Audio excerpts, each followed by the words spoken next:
प्रश्न संख्या 5 कह रहा है कि एक आयताकार बाग जिसकी लंबाई चौड़ाई से 4 मीटर अधिक है का अर्ध परिमाप 36 दिया है, तो बाग की विमाएं ज्ञात कीजिए।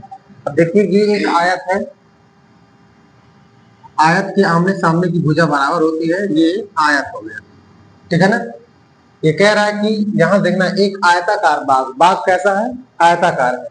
अब इसमें कह रहा है कि जो लंबाई है वो चौड़ाई से 4 मीटर अधिक है, लंबैया जो है चौड़ाई से 4 मीटर अधिक है। तो ये जो लंबाई है, ये जो लंबाई है इससे यानी चौड़ाई से 4 मीटर ही अधिक है। तो इसका मतलब मान लिया हमने कि इसकी चौड़ाई अगर x है तो ये चौड़ाई से, अगर इसका x मीटर है, अगर इसकी चौड़ाई क्या है x मीटर है, तो लंबाई जो है इसी चौड़ाई से 4 मीटर अधिक है।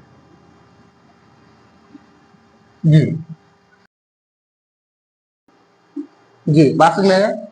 इसकी माना आयताकार बाग की जो चौड़ाई है x है, तब उसकी लंबाई हो जाएगी x प्लस 4 मीटर। तो लिखेंगे माना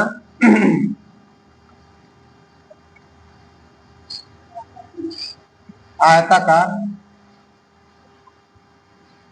बाग की चौड़ाई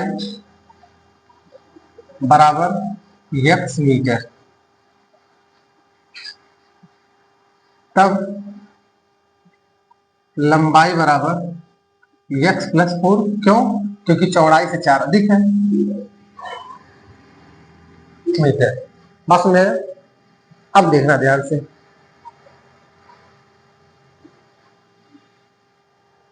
अब बोला है आगे इसका अर्ध परिमाप दिया है कितना, 36।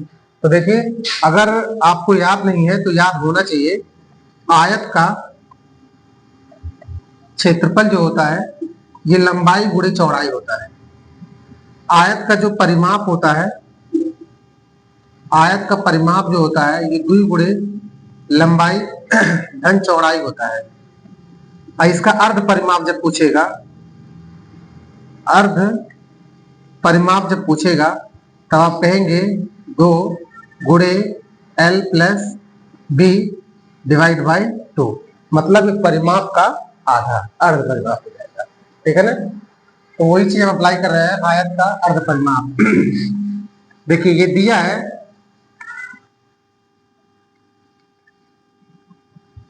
आयत का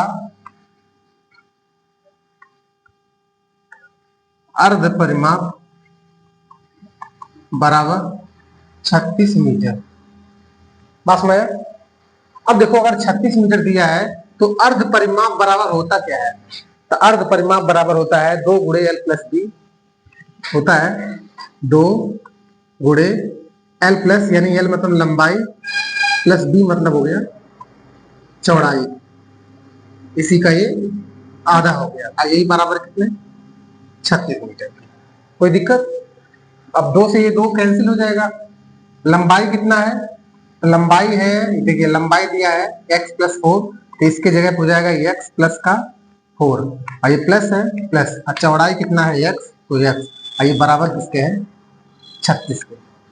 ये x कितना हो गया, 2x प्लस का 4 बराबर कितना, 36। ये हो गया ये चला जाएगा उधर, तो 36 माइनस का 4, ये हो गया 2x बराबर का 32। तो यहाँ से x का मान हो जाएगा 32, आइए जाएगा भाग करेगा 32/2, यानी x का मान कितना आ गया, 16 मीटर। बस में 16 मीटर क्या है, ये बाग की चौड़ाई है। क्या है, बाग की चौड़ाई। कैसे पता चला, देखिए चौड़ाई कितना है x, तो x का मान 16, यहाँ 16 रखेंगे, चौड़ाई 16 नहीं हो जाएगा।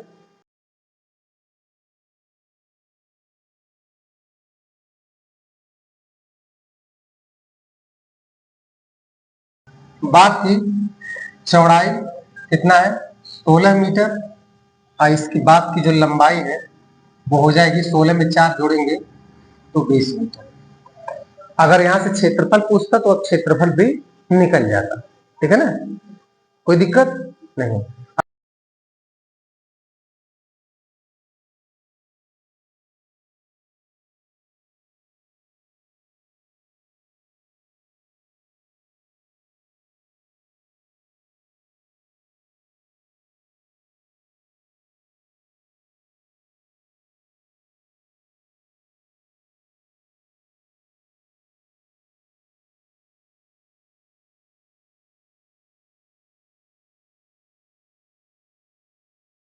छठवां प्रश्न कह रहा है कि एक रैखिक समीकरण दिया है 2x + 3y - 8 = 0 दी गई है।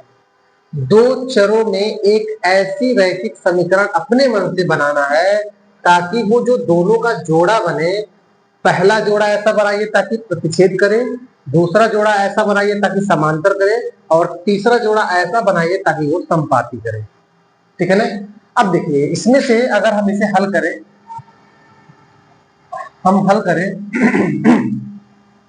ठीक है, तो पहला दिया है 2x यहाँ ये प्लस 3y माइनस का 8 इक्वल का 0 दिया है। ठीक है ना। अब हमें एक अपने मन से एक ऐसी समीकरण बनानी है, एक समीकरण तो बन गया, अब एक अपने मन से ऐसी समीकरण बनानी है ताकि ये दोनों समीकरण क्या करें, प्रतिच्छेद करें। तो प्रतिच्छेद का कंडीशन मैं आपको बता दे रहा हूं, a1 बटे a2 इक्वल नॉट होना चाहिए b1 बटे b2। बात समझ आया? इससे कोई मतलब नहीं है। बात समझ आया? अब देखिए ध्यान से, यहां a1 की वैल्यू कितना दिया है, a1 की वैल्यू दिया है कितना, 2 दिया है, तो इसके जगह पे हम लिख रहे हैं 2। बात में देखो a1 का मान दिया है यहाँ, a1 का मान दिया है यहाँ 2, b1 का मान दिया है 3 और c1 का मान दिया है -8। बात में तो हमने a1 की जगह पे कितना रखा, 2, और b1 की जगह पे रखा b1 की जगह पे हमने रखा 3। बस में अब देखिए यहां नीचे ऐसा मान रखना है ताकि दोनों एक दूसरे के बराबर न हो, तो मैं यही मान इसमें यूज कर रहा हूं। जैसे ये 3 वाला यहां है तो मैं 3 यहां कर दे रहा हूं, और ये 2 है तो मैं 2 यहां यूज कर दे रहा हूं। क्या ये दोनों बराबर है? नहीं, ये पहला दोनों बराबर नहीं है। बस में अब देखिए C1 का मान कितना दिया है, C1 का मान दिया है माइनस का 8 दिया है। ठीक है ना, माइनस का 8 दिया है, तो अपने मन से C2 का मान कुछ मान लीजिए, जी सपोज दैट मैं -7 मान ले रहा हूं। ठीक है ना, तो देख रहे हैं यहाँ C2 का मान कितना आ गया, -7। तो देखिए यहां से क्या मिला, तो यहां से मिला A2 बराबर क्या रखा हुआ है, 3, B2 बराबर क्या हमने रखा है, 2, और C2 बराबर हमने क्या रखा, -7। ठीक है। अब इसलिए जो प्राप्त समीकरण होगा, इसलिए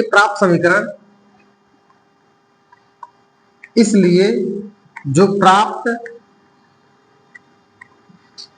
समीकरण होगा वो क्या हो जाएगा, A2 ये 3 है तो 3x, ये 2 है तो प्लस 2y, ये -7 है, -7 बराबर 0। यही प्राप्त समीकरण हो गया। एक ऐसा समीकरण हमने बना दिया कि इन दोनों को जब आप रखेंगे एक साथ तो ये हमेशा क्या करेंगे, प्रतिच्छेद करेंगे। ठीक है ना, क्या करेंगे, प्रतिच्छेद करेंगे। तो ये वाला टर्म आप ऊपर लिख पाओगे तब भी ठीक है। ठीक है ना, इसे ऊपर आप लिख देना ताकि आपका नोट सही तैयार हो। तो ये पहला कंडीशन जो है ये प्रतिच्छेद का है। बात में दूसरा मुझे क्या करना है, समांतर। क्या करना है, समांतर करना है। क्या करना है, समांतर करना है। तो देखिए आपको यहां मिला है A1 का मान, ये मिला है, तो समांतर के लिए मैं दूसरा कंडीशन यहां दिखा दे रहा हूं। ये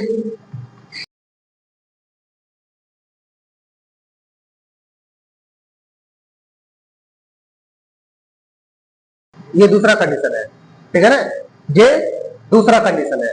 अब दूसरा अगर कंडीशन है तो अब ध्यान दीजिएगा, ये जो पहला प्रतिच्छेद करे और दूसरा समांतर करे। समांतर में क्या होता है, देखिए समांतर में क्या होता है, दूसरा कह रहा है कि समांतर रेखा है, कह रहा है कि समांतर रेखाएं हैं, यही नहीं बोल रहा है, समांतर रेखाएं हो। समांतर रेखाएं कब होती हैं, जब A1 बटे A2 बराबर होता है B1 बटे B2 के, लेकिन बराबर न हो C1 बटे C2 के, तब समांतर रेखाएं होती हैं। तब समांतर रेखाएं होती है कि a1 बटे a2 बराबर हो जाए b1 बटे b2 के, लेकिन बराबर ना हो c1 बटे c2 के। ठीक है ना। अब देखिए a1 का मान यहाँ दिया कितना 2, a1 की जगह हमने रखा 2 बटे b1 का मान दिया है कितना 3, तो इसके जगह पे 3 हो जाएगा। और c1 का मान दिया है -8, तो -1 हो गया। ठीक है ना। अब देखिए ये पहला वाला केस मुझे बराबर करना है, इसका मतलब ये 2 लिख दे रहे हैं ताकि इसका आंसर 1/1 आ जाए। ठीक है ना, 1 आवे या 1/1। यहां मैं 3 रख दे रहा हूं ताकि इसका आंसर 1/1 आ जाए। और यहां अपने मन से कोई डाटा पुट कर दे रहे हैं, ये -8 है तो मैं यहाँ 12 लिख दे रहा हूं। ठीक है, ताकि ये तो बराबर हो गया लेकिन ये बराबर आपस में नहीं हुआ। ठीक है ना, तो ये तो बराबर है लेकिन ये बराबर नहीं है। अब देखिए यहां से ये पहला केस बराबर है लेकिन दूसरा केस ये बराबर नहीं है, तो ये कैंसिल रहेगा।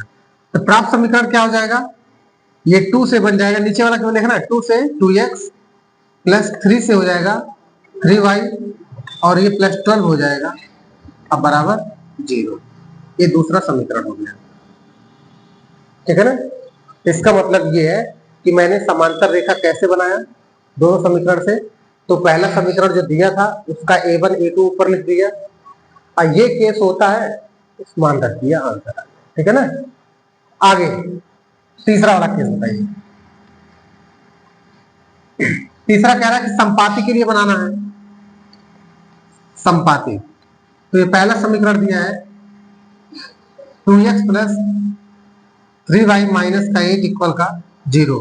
अब एक ऐसा समीकरण बनाना ताकि संपाति कर जाए, यानी a1 बटे a2 बराबर हो जाए b1 बटे b2 बराबर हो जाए c1 बटे c2। तो ये 2 है तो ये 2 हो गया। अब इसी का 4 कर दीजिए, डबल कर दीजिए, और बराबर ये 3 है, 3 का 6 कर दीजिए, ये बराबर 8 -8 है तो ये -16 कर दीजिए। ठीक है ना, जब सॉल्व करेंगे तो 1/2 ये भी, 1/2 ये भी, 1/2 ये भी, तो सब बराबर आ रहे हैं। इसका मतलब हमने क्या यूज किया है, हमने a2 बराबर 4 यूज किया है, हमने b2 बराबर 6 यूज किया है, और c2 बराबर हमने क्या लिया है -16। एक समीकरण बन जाएगा 4x, इससे 4x बन गया, और इससे बन जाएगा +6y, और इससे बन जाएगा -16 बराबर का 0। तो ये आपका संपाति वाला समीकरण बनके तैयार हो गया।